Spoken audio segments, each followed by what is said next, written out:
शिवे सर्वार्थ साधिके शरण त्र्यंबके गौरी नारायणी नमस्तुते अपदामपहतारं ततरं सर्वसंपदा लोकाभिराम श्रीराम भूयो भूयो नमामि मनोजमरुतुल्यवेगं जितेन्द्र बुद्धिमता वरिष्ठं वातात्मजं वानरयुथमुख्यं श्रीरामदूतं शरणप्रपद्ये आई हनुमंत विराजे कथा कहू मति अनुसार प्रेम सहित गति धरो बधाई पवन कुमार गोविंद गोविंद गोविंद पदगळुची मकरंद गोविंद गोविंद गोविंद पदगळुची मकरंद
विश्व नियंता अनाथुरनाथ अगतिर गति असरण असरण भोगन सलोचन जगत जीवन जगन्नाथ महाप्रभु रेवदंड बलदेव परत्र भगवत जगत जननी माँ सुधुरिका चक्र सुदर्शन पीठाधीश्वरी आकाशक्ति परत्र भगवती माँ जोगमया क्षेत्राधीश्वर भवन कलाशपति आखंडरमणि भगवान परम कार्मिक मर्यादा पुरुषोत्तम तथा वृंदावन रसरस रसकिर नमोली नंदनंदन गोपीजन बल्लभ देवकी प्राणधन श्यामसुंदर भगवान अल्लाह शक्ति स्वरूपिणी निकुंज कुंजेश्वरी रासरसेश्वरी माँ राधाराणी भगवान काम्य स्वरूप परमशास्त्र भागवत इष्टदेव रघुनाथजी भगवान कथारसिक ज्ञानी नगरगण्यम वीर बजरंगबली महाराज मध्य सद्गुरुदेव पूज्य पूज्य बाबा बलिया बाधपद्मे अनंत दंडपत्र प्रणाम निवेदन पूर्वक मासोतमी पवित्र आश्वन्य मासरे पवित्र पितृपक्षर शुभ मुहूर्त इंदु पूर्णिमा को उपलक्ष्य कर आयोजित अष्टविंश वार्षिक श्रीमद भागवत सप्ताह कथागम यज्ञ कर्णधर श्री श्री व्यासी महाराज पुराण पाठ करुवा समस्त ब्राह्मण देवता सर्वोपरि आज पवित्र कार्यक्रम को प्रदीप प्रज्वलन माध्यम उद्घाटन कर मणिनंदा तथा दंपत्ता आज्ञा नंदा भाई इत्यादि समस्त ब्राह्मण देवता मानक नम ब्रह्मण देवा जगन्नाथ न्याय ये अधम सेवक भक्तिपूत प्रणाम सर्वोपरि ये पवित्र कार्यक्रम को आयोजन कर माँ जोगमाया भागवत भाव प्रचार और प्रसार सांस्कृतिक सेवा परिषद गंडरपुर समस्त ग्रामवासी समस्त नाम जानले ये पवित्र कार्यक्रम कर्णधार रूप ये पवित्र कार्यक्रम का परिचालना कर भारत भाई ठार आरंभ कर शिव भाई तथा अच्युत एवं घनश्याम घन भाई तथा भंज भाई इत्यादि समस्त व्यापी पर्यंत एवं युवक पीढ़ी हिसाब से ये भगवान का दायित्व वहन करता शिकु बपु इत्यादि समस्त इत्यादि समस्त भक्तवृंद वाद्यंतर सहस्कृत आम सहयोगी प्रकाहिना तथा मुन्ना एजावत आपण मान भगवान का परिचालना दायित्व वहन कर आयुष्मा ओडार युव कथावाचक रूप से प्रसिद्ध लाभ कर पंडित प्रकाश कुमार बेहरा महोदय भगवान पावन कथा को यूट्यूब माध्यम समग्र जनमानस प्रचार प्रसार कर लक्ष्य रखि आम अति परिचित शंकर बाबू भगवान पावन कथा को श्रवण करने ये दरबार उपस्थित मोर बड़ भौणी अवसर प्राप्त କ୍ରାଇମବ୍ରାଞ୍ଚର ସୁପରିଟେଣ୍ଡେଣ୍ଟ ଏସ୍ପି ମା ମାଧୁରୀମା ଏବଂ ଭଗବାନଙ୍କର ପାବନ କଥାକୁ ଶ୍ରବଣ କରିବା ପାଇଁ ଏ ଭାଗବତର ପବିତ୍ର ଦରବାରରେ ଉପସ୍ଥିତ ସଜ୍ଜନବୃନ୍ଦ ଭକ୍ତିମତୀ ମା ମାନେ ଆଶୀର୍ବାଦ କୁନି କୁନି ପିଲାମାନେ ଆପଣମାନଙ୍କୁ ସମସ୍ତଙ୍କୁ ସେଇ ଭଗବାନଙ୍କ ଅଂଶ ରୂପରେ ଏ ଅଠମ ସେବକର ପ୍ରଣାମ।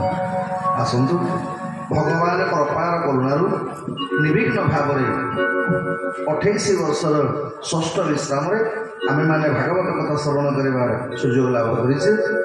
ତ ଭାଗବତ କଥା ଶ୍ରବଣ କରିବାର ନୀତି ନିୟମ ଅନୁସାରେ କ'ଣ? ଆଦି ପ୍ରାନ୍ତେ ଯ ମଧ୍ୟ ହରି ସର୍ବତ୍ର ଗୀୟତେ, ଅର୍ଥ ଭଗବାନଙ୍କ କଥାକୁ ଶ୍ରବଣ କରିବାର ପୂର୍ବରୁ, ଭଗବାନଙ୍କ କଥାକୁ ଶ୍ରବଣ କରିବାର ମଝିରେ ଏବଂ ଶ୍ରବଣ କରିବାର ପରେ ନାମକୀର୍ତ୍ତନ କରିବାର ବିଧି।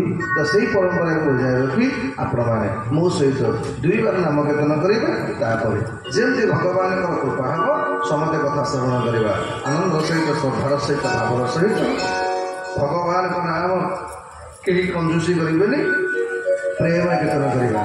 ରାଧେ ରାଧେ ଗୋବିନ୍ଦ ଗୋବିନ୍ଦ ରାଧେ ରାଧେ ରାଧେ ଗୋବିନ୍ଦ ଗୋବିନ୍ଦ ରାଧେ ରାଧେ ରାଧେ ଗୋବିନ୍ଦ ଗୋବିନ୍ଦ ରାଧେ ରାଧେ ରାଧେ ଗୋବିନ୍ଦ ଗୋବିନ୍ଦ ରାଧେ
ଯାହାର କଣ୍ଠ ଯେଡ଼ିକି ସେଡ଼ିକି ଯଦି କୀର୍ତ୍ତନ କରିବା।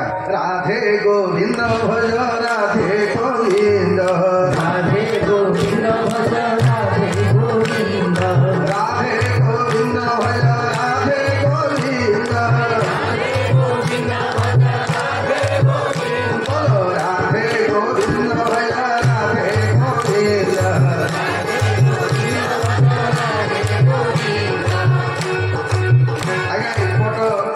ମୁଁ ଡାକବାର କୃଷ୍ଣ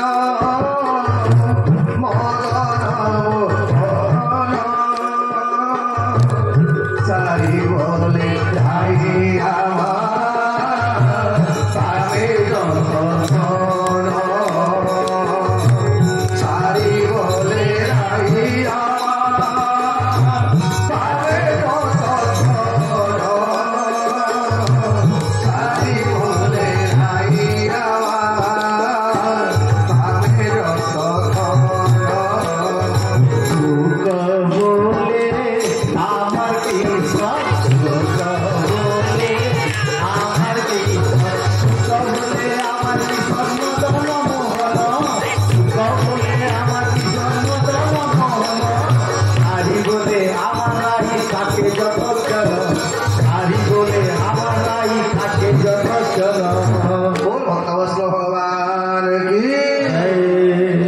सुआ कहला बुझिलु आम कृष्ण मदन मोहन।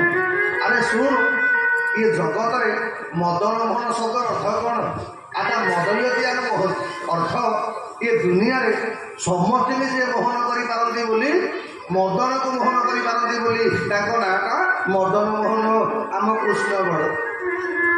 राधा रानी को सारी मोह मोड़ला देह आम राधाराणी पाखे नथिले तम कृष्ण को कई मदन मोहन कहते खाली मोहन कहते आम कृष्ण बड़ राधाराणी बड़।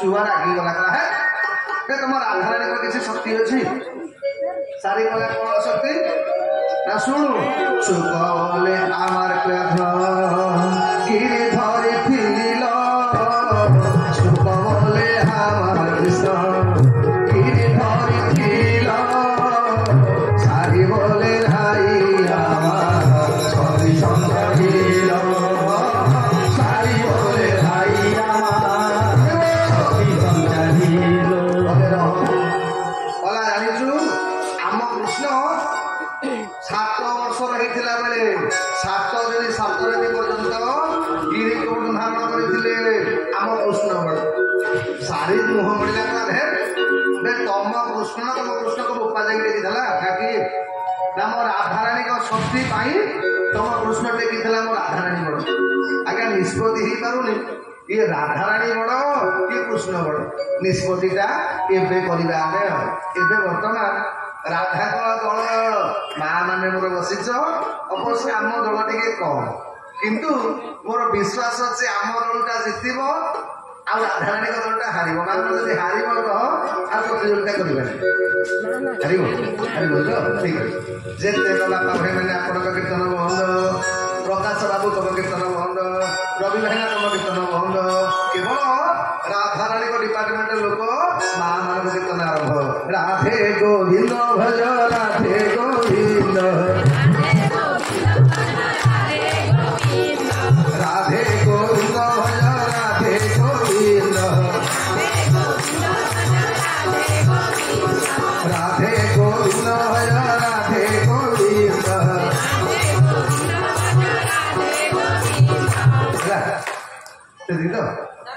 मैंने आपंकर एति मैंने भल्यूम एति ना अच्छे से अच्छा ठीक अच्छे आपण मैंने नीरव रुहतु एबे आम दलर कीर्तन टी आरंभ हो राधे गोविंद राधे गोविंद भज राधे गोविंद राधे गोविंद भज राधे गोविंद अच्छा माँ मैंने कहला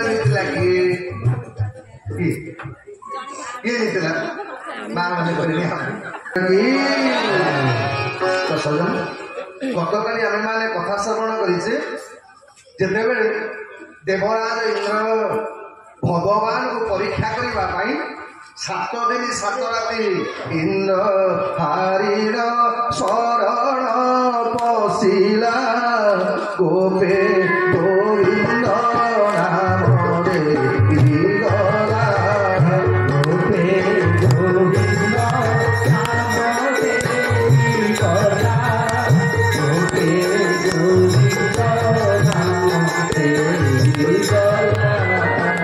7 दिन 7 राति पर्यंत देवराज इंद्र 4टा जाक मेघ आवर्तक संवर्तक द्रोण पुष्कर आउ जेते प्रकार पवन आज्ञा जेते प्रकार महाबात्या ठारू आरंभ कर फाइलिनी हुडु हुडु पर्यंत तितिली पन्नी पर्यंत आज्ञा को गोटाक छाड़ी चेष्टा करुला वृंदावन समस्त अधिवासी मानक मारिदेवा किंतु भगवान गोवर्धन पर्वत धारण कले गोपी गोपाल मान रक्षा कले जितेबाला इंद्र जानिला ये सामान्य मनीष बालक नुह आज्ञा देवराज इंद्र देवमाता सुरभि के सागे आनिले 12टी श्लोक बोलिले भगवान को क्षमा प्रार्थना करने आ भगवान आज्ञा देवराज इंद्र को क्षमा करदे भगवान को परीक्षा कले किए आम मान पाखे कहवाक समय नहीं माने भगवान को परीक्षा कले पितामह ब्रह्मा भगवान गोपाल बालक आछुरी हरण कर पड़े गले वर्षे पर्यंत गोपाल बालक माने बाछुरी माने भगवान अलग रही वर्षे पर ब्रह्मा जिते देखिले जे ये हूँ परमात्मा परम ब्रह्म आज्ञा भाविले तो भूल कर क्षमा प्रार्थना करने ब्रह्मा 40टा श्लोक आज्ञा बोलिले किंतु भगवान ब्रह्मा को क्षमा कले नहीं आउ ब्रह्मा को कहले ब्रह्मा तुम्हें कलियुगे रपूजा कलियुगे गुप्तरे तमें नारी रूप पूजा पाइब जहाँ आम सुभद्रा बोली कहूचे से होती ब्रह्मा। तो परीक्षित महाराज पचारे कले सुखदेव देवराज इंद्र तो बड़ अपराध करता ये गोपी आ गोपाल मान मारे ताठू कम अपराध कर ब्रह्मा। भगवान पितामह ब्रह्मा को क्षमा कले आउ ये गोपी मान माने देवराज इंद्र को क्षमा कले कारण कौन? सुखदेव गोस्वामी गले परीक्षित जदिओ देवराज इंद्र एड़े बड़ अपराध किंतु ये देवराज इंद्र अपराध आज्ञा 7 दिन 7 रात पर्यंत गोपी माने गोपाल माने भगवान कृष्णकर पाखे रही आज्ञा। भगवान कले इंद्र तू जेते बड़ पाप करिथा जेहेतु तू मते मो भक्त सहित मिसेइछु एइथिपाई तोर सबुत अपराध मु क्षमा कर दे। आज्ञा पापटा अपराध कम करिछि ब्रह्मा किंतु वर्षे पर्यंत गोपी मान को गोपाल मान को आज्ञा जेहेतु अलग रखीदेला गोपाल माने गोपाल बालक मान को बाछुरी की भगवान कले ब्रह्मा तमे मो भक्त ठारू मत अलग कर तुमको मु क्षमा करी।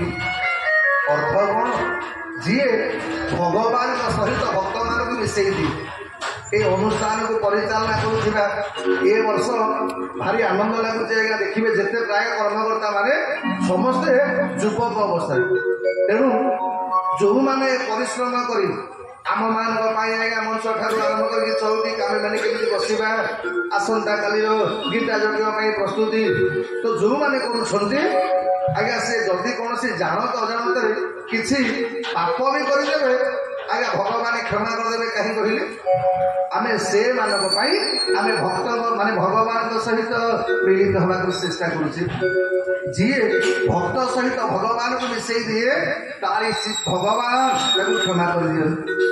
तो भगवान वृंदावन रे भगवान अनेक लीला कर सबू लीला कहवाई समय ना तो वृंदावन रे भगवान सर्वश्रेष्ठ लीला होती रास उत्सव। रास शब्द अर्थ कौन आज्ञा रासटा को केवे भाविबेनी पुरुष आउ स्त्री मानक मिलन बोली एटा केवे भाविबेनी आज्ञा। रास होची कौन ना आमे माने जो माने बसिले आमे समस्ते वर्तमान रास मंडल रे बसिचे। रास शब्द अर्थ कौन ना मिसिबा आत्मा सहित परमात्मार मिलन जीव सहित परमर मिलन भक्त सहित भगवान मिलन यार नाटा हो जाएगा रास। यही प्राचीन कवि लिखिले कौन रास सवे लाभ कले ब्रजनारी लोहित धाता श्री पुरारे धाता श्री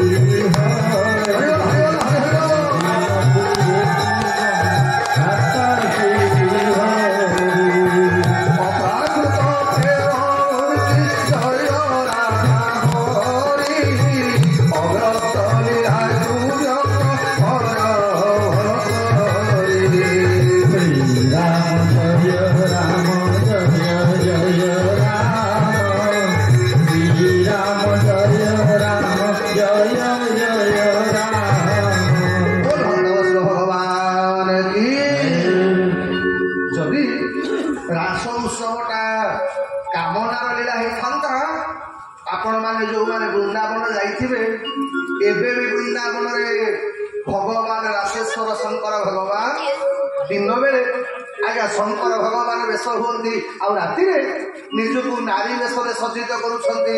हे महाप्रभु मत रास मंडल प्रवेश कर सुजोग मिलू शंकर भगवान पाली पर्यंत पड़ी राधाकुंड पाखे आज्ञा ये भी नारद मंदिर अच्छी जो नारद प्रत्येक दिन संध्या समय शाढ़ी पिंधिकी सजे होती आज्ञा ये पर्यंत नारद को सुजोग मिलनी रास मंडल प्रवेश करने आम तुम कथा कौन कह आज पर्यंत वृंदी भुवन माँ राधाराणी मंदिर एबे भी आज्ञा प्रत्येक दिन संध्या पूर्व रखा जाऊला 16 सुंदर सामग्री सिंदूर अलता मेहंदी आज्ञा प्रत्येक दिन राति पाइला बेलू सब गुड़ाक व्यवहार आज पर्यंत वैज्ञानिक माने आश्चर्य जी संध्या घंटा बाजिब ନିଧୁବନ ଭିତରେ ଥିବା ଯେତେ ମାଙ୍କଡ ଗୁଣ୍ଡୁଚି ମୂଷା ଆଜ୍ଞା ଯେତେ ଯିଏ ଥିବେ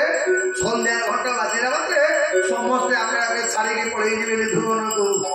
ଏବେ ବି ନିଧୁବନ ଭିତରେ ଭଗବାନ କୃଷ୍ଣଙ୍କର ଆଜ୍ଞା ଏବେ ବି ବଂଶୀ ଶୁଣ ଶୁଭୁଛି। ଆଉ ପ୍ରତ୍ୟେକ ଦିନ ଭଗବାନଙ୍କର ରାସ ଉତ୍ସବ କରୁଛନ୍ତି ବୋଲି ଆଜ୍ଞା ଏବେ ବୈଜ୍ଞାନିକ ମାନେ ବି ପ୍ରମାଣ ପାଇଛନ୍ତି। ଯଦି ଆପଣମାନେ କେତେବେଳେ ବୃନ୍ଦାବନ ଯିବେ, ବୃନ୍ଦାବନର ସରକାରୀ ମ୍ୟୁଜିୟମରେ ଜଣେ ବୈଜ୍ଞାନିକଙ୍କର ଚିଠି ଆପଣମାନେ ପଢିବେ। ଶ୍ୟାମାଚରଣ ଘୋଷ କଲିକତାର ଜଣେ ବୈଜ୍ଞାନିକ। ଆଜ୍ଞା ସେ ବୈଜ୍ଞାନିକ ଶୁଣିଲେ ଏବେ ବି କୁଆଡେ ବୃନ୍ଦାବନ ରାସ ଉତ୍ସବ ହଉଛି ବିଶ୍ୱାସ ହେଲାନି। ସେ ବୈଜ୍ଞାନିକ ଜଣକ ତାଙ୍କ ଗୁରୁ ହଉଛନ୍ତି ବୃନ୍ଦାବନର। ଗୁରୁ ଟିକେ କହିଲେ କହିଲେ ଗୁରୁଜୀ ମୁଁ ଟିକେ ମାନେ ପରୀକ୍ଷା କରନ୍ତି ସତରେ ଏବେ ବି କଣ ବୃନ୍ଦାବନ ରାସ ଉତ୍ସବ ହଉଛି? ଗୁରୁଜୀ ମନା କଲେ, କହିଲେ ହେ ଭଗବାନଙ୍କୁ ଜମା ପରୀକ୍ଷା କରେନି, ଏ ରାଧାରାଣୀକି ଜମା ପରୀକ୍ଷା କରେନି। ଏବେ ବି ବୃନ୍ଦାବନରେ ଭଗବାନଙ୍କର ବଂଶୀ ସ୍ୱର ଶୁଭୁଛି। ମାନେ କଥା ମାନେ ନା ପ୍ରତିକାର ହେଲା ଯଦି ମୋ ଗୋପୀ ମାନେ ମୋ ଗୋପାଳ ମାନେ କି ମୋ ନନ୍ଦ ବାବା ଯଶୋମତୀ ମା ଏମାନେ ମୋ ପାଇଁ କାନ୍ଦିବା ଭୁଲିଯିବେ, ମୁଁ ବି କାନ୍ଦିବା ଭୁଲିଯିବି। ଉଦ୍ଧବ ମନେ ମନେ ଭାବିଲେ କଲା ପୁରା ସାମାନ୍ୟ କଥାଟା। ଆରେ ମଣିଷ କାନ୍ଦେ କଣ ପାଇଁ? ଅଜ୍ଞାନତା ପାଇଁ କାନ୍ଦେ ତ। ଇଏ ଗୋପୀ ମାନଙ୍କ ପାଖରେ ଜ୍ଞାନ ନାହିଁ। ଠାକୁରେ ଯଦି ମତେ ସୁଯୋଗ ଦବ ଏମିତି ତାଙ୍କୁ ପାଠ ପଢେଇବି ଦିନଙ୍କ ଭିତରେ ସେ ଆପଣଙ୍କୁ ଭୁଲିଯିବେ ଆଉ ଆପଣଙ୍କ ପାଇଁ କାନ୍ଦିବେନି। ଭଗବାନ ହାତ ଧରି ପକେଇଲେ ଉଦ୍ଧବ ସେତିକି କରିଦିଅ। ତମେ ଯଦି ସେତିକି କରିଦବ ମୋର ମୁଁ ତମର ସବୁଦିନ ପାଇଁ ଚିର ଋଣୀ ହେଇକି ରହିବି।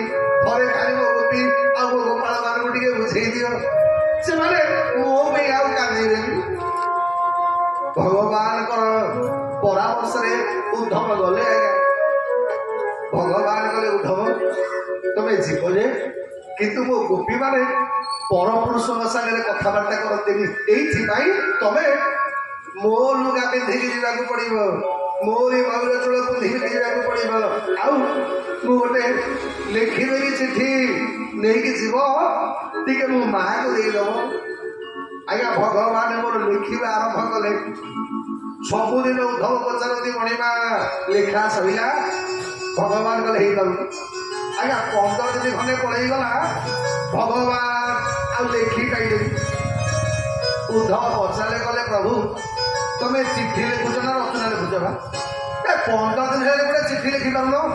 ଭଗବାନ କହିଲେ ଉଦ୍ଧବକୁ ଲେଖିବି କଣ? ଆଜ୍ଞା ଗୋଟେ ଭୁଜପତ୍ର ମାତ୍ର 2 ଟଙ୍କା ଲୁହା ପଡିଛି, ଆଉ କିଛି ଲେଖା ହେଇନି।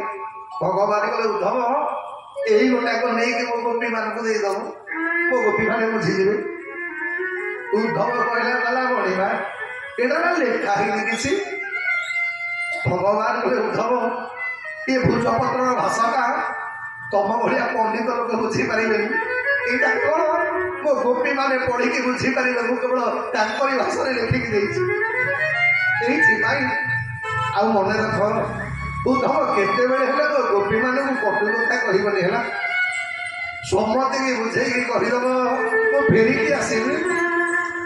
ଆଜ୍ଞା ଉଦ୍ଧବ ଭାବିଥିଲେ କଣ ମୁଁ ବୃହସ୍ପତିଙ୍କର ଶିଷ୍ୟ, ଏମିତି ପ୍ରବଚନ ଦେବି ଏ ସବୁ ଗୋପୀ ମାନେ ଗୋପାଳ ମାନେ ଦିନକ ଭିତରେ ଭଗବାନଙ୍କୁ ଭୁଲିଯିବେ। ଆଜ୍ଞା ପ୍ରବଚନ ଦେବା ପାଇଁ ଉଦ୍ଧବ ବାରମ୍ବାର ଭଗବାନ କହି ଯାଉଛନ୍ତି ଉଦ୍ଧବ ଜଲ୍ଦି ପଳେଇ ଆସିବ, ଉଦ୍ଧବ କାହାକୁ କଟୁ କଥା କହିବନି।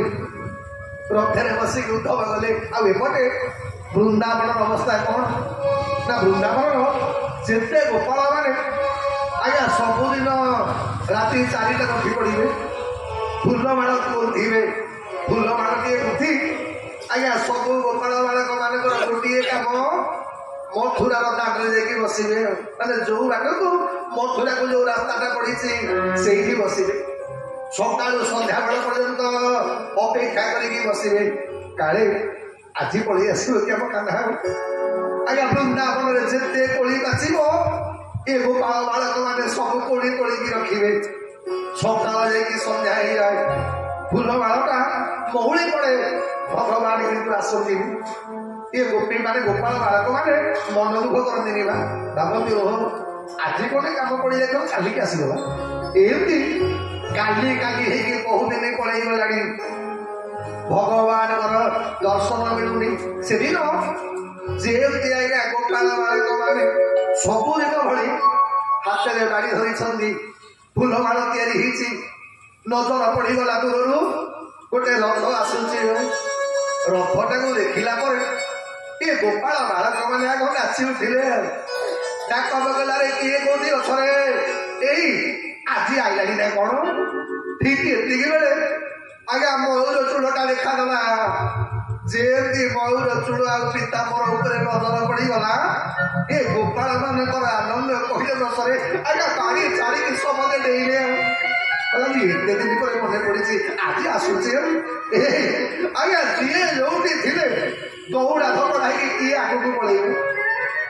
ଆଜ୍ଞା ଗୋଟେ ଛୋଟିଆ ପିଲାଟେ ଭଗବାନଙ୍କର ପ୍ରିୟ ସାଙ୍ଗ ସଭା ଆଗରେ ଥିଲା। ସିଏ ଆଜି ଯଦି ଆସିବ ଆଗ ତା ସାଙ୍ଗରେ ମୋର କଥାବାର୍ତ୍ତା। ରଥ ନିକଟକୁ ଆସୁଛି। ଉଦ୍ଧବଙ୍କର ନଜର ପଡ଼ିଗଲା। ଯାହା ହଉ ଦେଖୁଛ ବୃହସ୍ପତିଙ୍କ ଶିଷ୍ୟ ବୋଲି ମତେ ସ୍ୱାଗତ କରିବା ପାଇଁ ବୃନ୍ଦାବନରେ ସମସ୍ତେ ଅପେକ୍ଷା କରିଛନ୍ତି। ଯେମିତି ରଥ ପାଖକୁ ପାଖକୁ ଆଇଲା, ମୟୂର ଚୂଳଟା ସ୍ପଷ୍ଟ ଦେଖାଯାଉଛି, ବନ ଫୁଲ ମାଳଟା ସ୍ପଷ୍ଟ ଦେଖାଯାଉଛି। ଗୋପାଳ ବାଳକ ଆଜ୍ଞା ସମସ୍ତେ ଭାବିଦେଲେ ଏ ରଥରେ ଆମ କାନ୍ଧା ବୋଧେ ଆସୁଛି। ଯୋଉ ମାନେ ଛୋଟ ପିଲାଟା ସଭା ଆଗରେ ଛିଡ଼ା ହେଇଗଲା, ସିଏ ଥିଲା ଆଜ୍ଞା ସିଧା ପଛକୁ ପଳେଇଲା। ଗୋଟେ ଗଛ ମୂଳରେ ମୁହଁ ବୁଲେଇକି ବସିଲା। ଗୋପାଳ ବାଳକ ମାନେ କହିଲେ ହରେ ହେ ତୁ ସଭା ଆଗରେ ଯିବା ପିଲା, ତୁ ପଛକୁ ପଳେଇଲୁ କଣ ପାଇଁ? ସେ ପିଲା କହିଲା ବୁଝିଲ, ଯଦି କାହ୍ନା ଆସିବ ମତେ ଖୋଜିବ, ମତେ ଖୋଜିଲେ କହିବ ମୁଁ ତାପରେ ଡାକିଛି। ଏଇଥିପାଇଁ ମୁଁ ତା ସାମ୍ନାକୁ ଯିବିନି, ମୁଁ ମୋର ଲୁଚିକି ବସିବି। ତାକୁ କହିବ ସେ ଆସିବ, ଆଗ ମତେ ଭୁଲ ମାଗିବ, ଭୁଲ ମାଗିବନି। 4 ଦିନ ପାଇଁ କହିକି ଯାଇକି ଏତେ ବର୍ଷ ପରେ ଆମେ ମନେ ପଡୁଛୁ।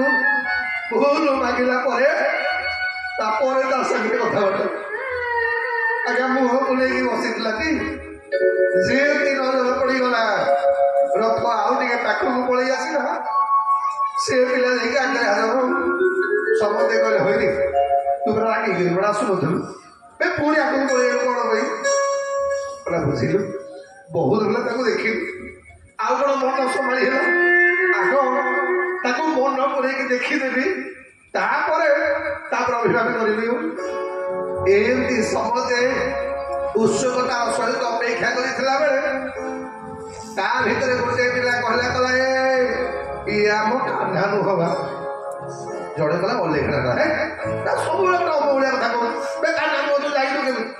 ଶୁଣ, ଯଦି ଆମ କାହ୍ନା ହେଇଥାନ୍ତା ଆମେ ତାକୁ ଅପେକ୍ଷା କରିଛେ, ସିଏ ରଥରେ ବସିକି ଆସୁଥାନ୍ତା, ସିଏ ଦୌଡ଼ିକରି ପଳେଇ ଆସନ୍ତା ଆମକୁ ଆଲିଙ୍ଗନ କରିବା ପାଇଁ। ଏଇଟା ମୋ କାହ୍ନା ନୁହଁ, ଏଇଟା ଆଉ ଗୋଟେ କିଏ ଆଇଛି ତାରି ବେଶରେ। ଆଜ୍ଞା ଯେତେ ଗୋପାଳ ବାଳକ ଥିଲେ ସବୁ ତକ ମୁହଁ ବୁଲେଇ ପଳେଇ ଗଲେ। ଆଜ୍ଞା କେହି ରହିଲେ ଉଦ୍ଧବଙ୍କ ପାଖକୁ ଆସିବା ପାଇଁ। ତେଣୁ କହିବା ତାତ୍ପର୍ଯ୍ୟ କଣ? ଭଗବାନ ବିଚାର କଲେ ନାରଦ ଏମିତି କଣ ଗୋଟେ କାମ କର ଯେମିତି ମତେ ବୃନ୍ଦାବନ ଛାଡ଼ିବାକୁ ପଡ଼ିବ। ନାରଦ କହିଲେ ପ୍ରଭୁ ଆପଣ ବ୍ୟସ୍ତ ହୁଅନ୍ତୁନି, ସେ ବ୍ୟବସ୍ଥା ମୁଁ କରିଦେବି। ଏପଟେ ନାରଦ ପହଞ୍ଚି ଗଲେ କୋଉଠି? ଆଜ୍ଞା କଂସ ପାଖରେ। କହିଲେ ରେ ରେ ଅସୁର ଚୂଡ଼ାମଣି ତୋର ମରଣ ତଥ୍ୟ ଆଣି। ଗୋବିନ୍ଦ ଗୋବିନ୍ଦ ଗୋବିନ୍ଦ ସବୁ ଗଡ଼ୁଛି ତୋର ବୈରୀ ଚକ୍ର ଜୀବନ ନାସିବେ କଣ। ଶ୍ରୀମକରନ୍ଦ ପାନ କରି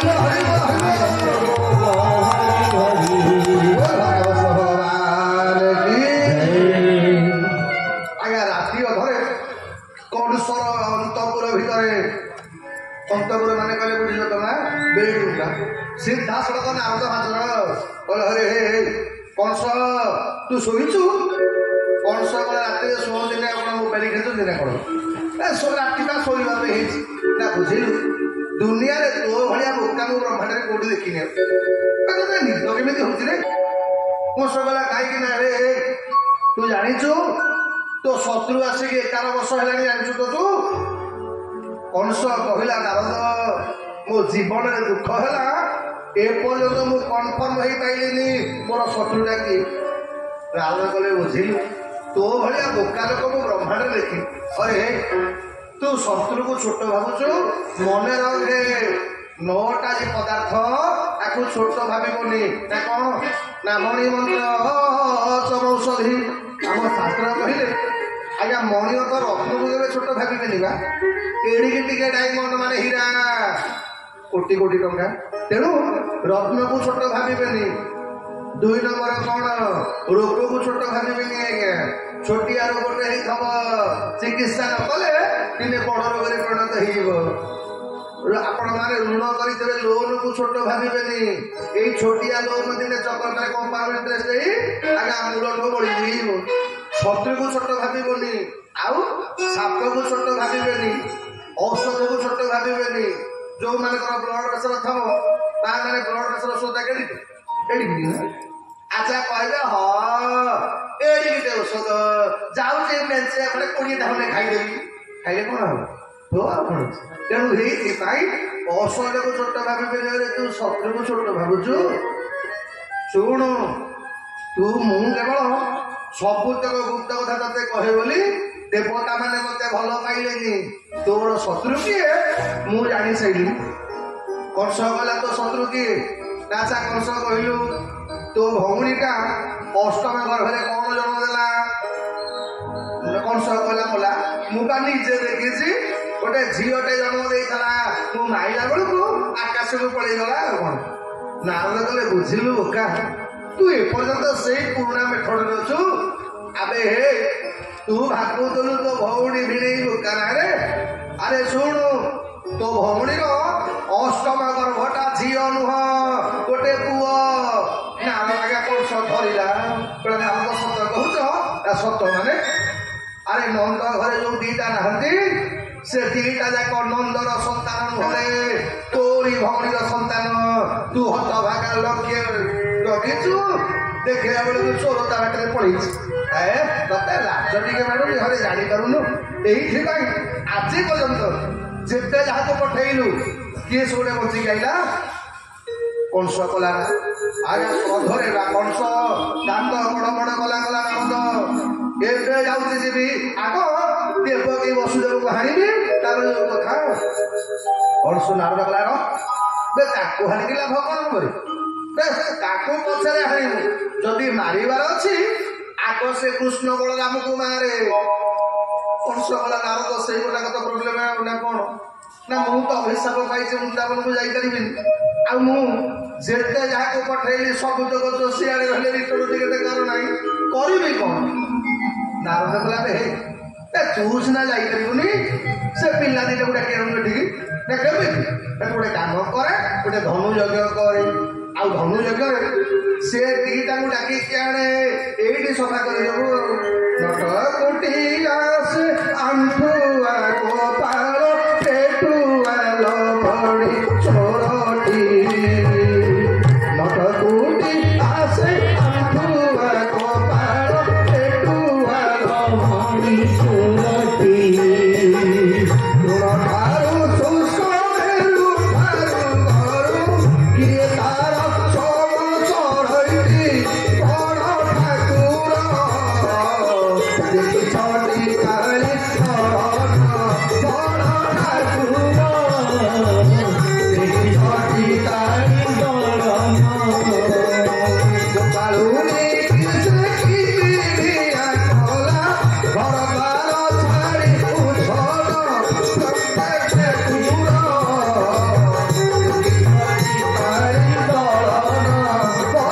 कंस मर आज्ञा कंस को मु जानी नारद कले कंस काली सकालू से पिलाटा को डाके आउ एठी मारी दे मु सेया देखा चाहूँ आज्ञा कंस को करी नौ चाट नारद गले निज बाट गोविंद गोविंद गोविंद अगुंजलुची नगरंद अक्रूरधारी रहुवर बरी जाओ मधुपुर हरि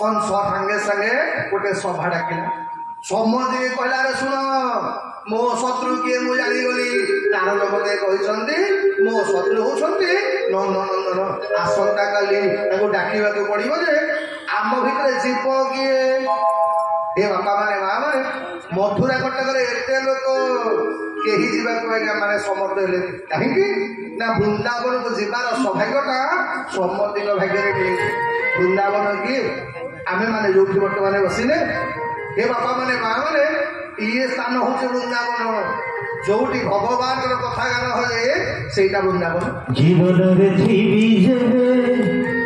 जीवी वृंदावन मुझीवी वृंदावन दर्शन करी जाई श्री मधुसूदन जीवन जीवी वृंदावन मुझीवी वृंदावन दर्शन करी जाई श्री मधुसूदन राधा कृष्ण श्याम कुंडे राधा कुंडे श्याम कुंडे करी कृष्ण परिक्रमा करुथिबि गिरि गोवर्धन जीवन जीवी वृंदावन जीवी वृंदावन दर्शन करी जाई श्री मधुसूदन दर्शन करी जाई श्री मधुसूदन भगवान की जय आगे भक्तिटा समस्त भाग्य मिलबनी भक्तिर राज्य प्रवेश करने भागवत श्रवण कर सौभाग्य समस्त भाग्य ठाकुर दिखती केवल कौ मैंने ये दरबार को आसीपारे ना जो मैंने अकुर अकुर शब्द अर्थ कौन आज्ञा जो मैंने कठोर नुह जो मैंने कपटी नुह जो मान हृदयटा अन्य मान दुख देखिले द्रवीभूत हो जाए से ही माने केवल वृंदावन को प्रवेश कर कंस कहला अकुर आसंता काली प्रभात रथ नहीं जीव नंदन खबर दब आउ रामकृष्ण दी जन आने दायित्व तुम जदि न आनी पार तुम वंश सहित समझ शुणिले चढ़ेदेवी आदेश मिलगला एपटे अकुर गोटे पटे कांदुचे आ गोटे पटे हसुचे आज्ञा कांदुचे ये मुझे पिला दीटा को आनिले से पिला दीटा मरबे आ हसुचे ये बहु दिन पर वृंदावन जीवार सौभाग्य मिली आज आनंदे राति एक अकुर को निद ना मन मन भाविला कला मो ठाकुर ए मु तुम संपर्क में कका हूँ कौन कहीकि ठाकुर मुझे डाकिबी कौन कहीकि मुंडिया मारिबी कौन कहीकि समाधान करी पुणी मने मने भावुची काले मते कंसर दूत भाविले भगवान जदि मते कथा न कहिबे एमती मने मने भावुथिला बेले राति पाइगला सांगे सांगे कौन कले स्नानादि नित्यकर्म सारिले रथ प्रस्तुत कले माने आज अकुर मन भावना गोकुलानंद चंद्र को सते की देखी सते की देखी गोकुलानंद चंद्र को सत पवन हरि सत पत से हरि सते की चाहिए मोते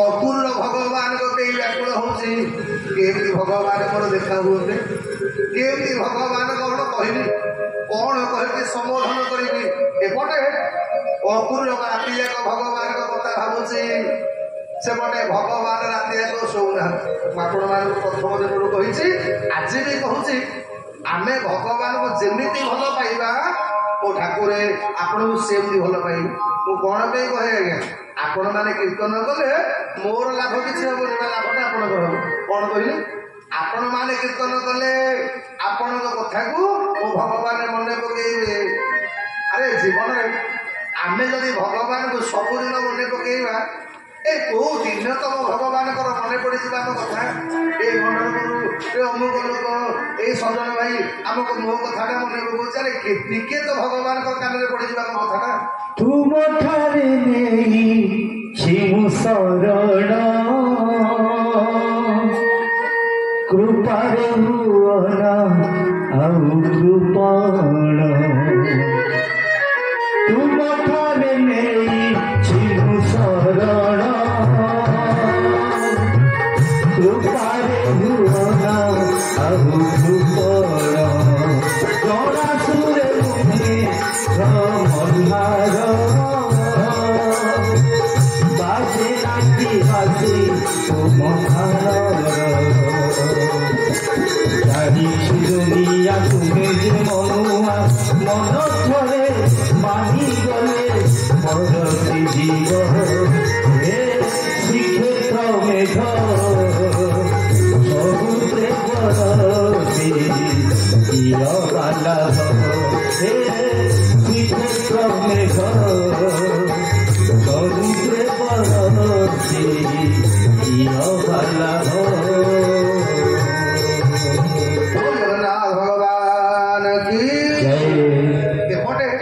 भगवान को दर्शन करने अपुर राति निद ना अपुर मनटा व्याकुल होपटे भगवान राति निद हो यशोमती माटा बारंबार पचारुचे काका देहले जाऊनी बापा तू शोनु कौन भगवान मने मने भावुं ए मत एत भल पाऊा माटा को काली केमिति कहबी कौन माँ मोर किसी मत छाड़ कि ना मधुपुर जावाई आज्ञा भगवान यही कथा भावुं सकाल पाइला जमी अपुर रथ प्रस्तुत कले देखिले कौन ना नजर पड़गला वेद मंत्र उच्चारण कर ब्राह्मण मैंने आगे जाऊँगी मंगल ध्वनिटा शुभुची अपुर मने मने भाविले कले मो यात्रा सफल हम आज्ञा अपुर आप जो मैंने वृंदावन जाइए वृंदावन मथुरा दूरता मात्र 12 किलोमीटर है अपुर जो रथ जाइए आज्ञा अध घंटे लगी था मथुरा वृंदावन पहुँचापी किंतु अपुर रथ बसीगला होश नहीं आज्ञा भगवान को दर्शन करने को एमती व्याकुल हो जाइए केतेबेले कांदुची तो केतेबेले हसुची आज्ञा एमती केतेबेले माने घोड़ा घोड़ा को नहीं जंगल भितर पुरेली तो केतेबेले घोड़ा नहीं नई भितर पुरेली एमती व्याकुल होगी मने मने भावुची कौन कह संबोधन कर भगवान मोर केमिति देखा जाते एमती आज्ञा भगवान कथा चिंता कर रथे बसी होश ना जिते अपराह समय अपुर काने पड़गला भगवान बंशीर स्वरटा काने पड़गला अपुर चेता पड़ अपुर भाविला कला बोधे वृंदावन प्रवेश करगली आज्ञा अपुर वृंदावन आउ चलिकी गलानी रथे चढ़ी गलानी कहीं कहले बा आपण मैंने भी मन रखु आज्ञा जिते बेले जो तीर्थ को जी चप्पल भी नहीं आज्ञा जी जानवाहन जी चेष्टा करेंगे जी समय शक्ति हम खाली पाखे चलने कहीं कहले आज्ञा ये आज्ञा तीर्थ जगार अनेक साधु सन्त देवता मानकर पाद चिन्ह पड़ी था आपण मान शरीर से धूलिटा लगिगले जन्म जन्मांतर पादक नष्ट हो जाए कौन माँ मैंने मानसिक करके 22 पाहाचरे आम सन्तान को गढ़ी दूना कारण कौन ना 22 पाहाचरे अनेक साधु सन्त देवता देवी मान पाद चिन्ह पड़ी से पाद चिन्ह पड़ी गले आम जन्म जन्मांतर पादक नष्ट हो जाए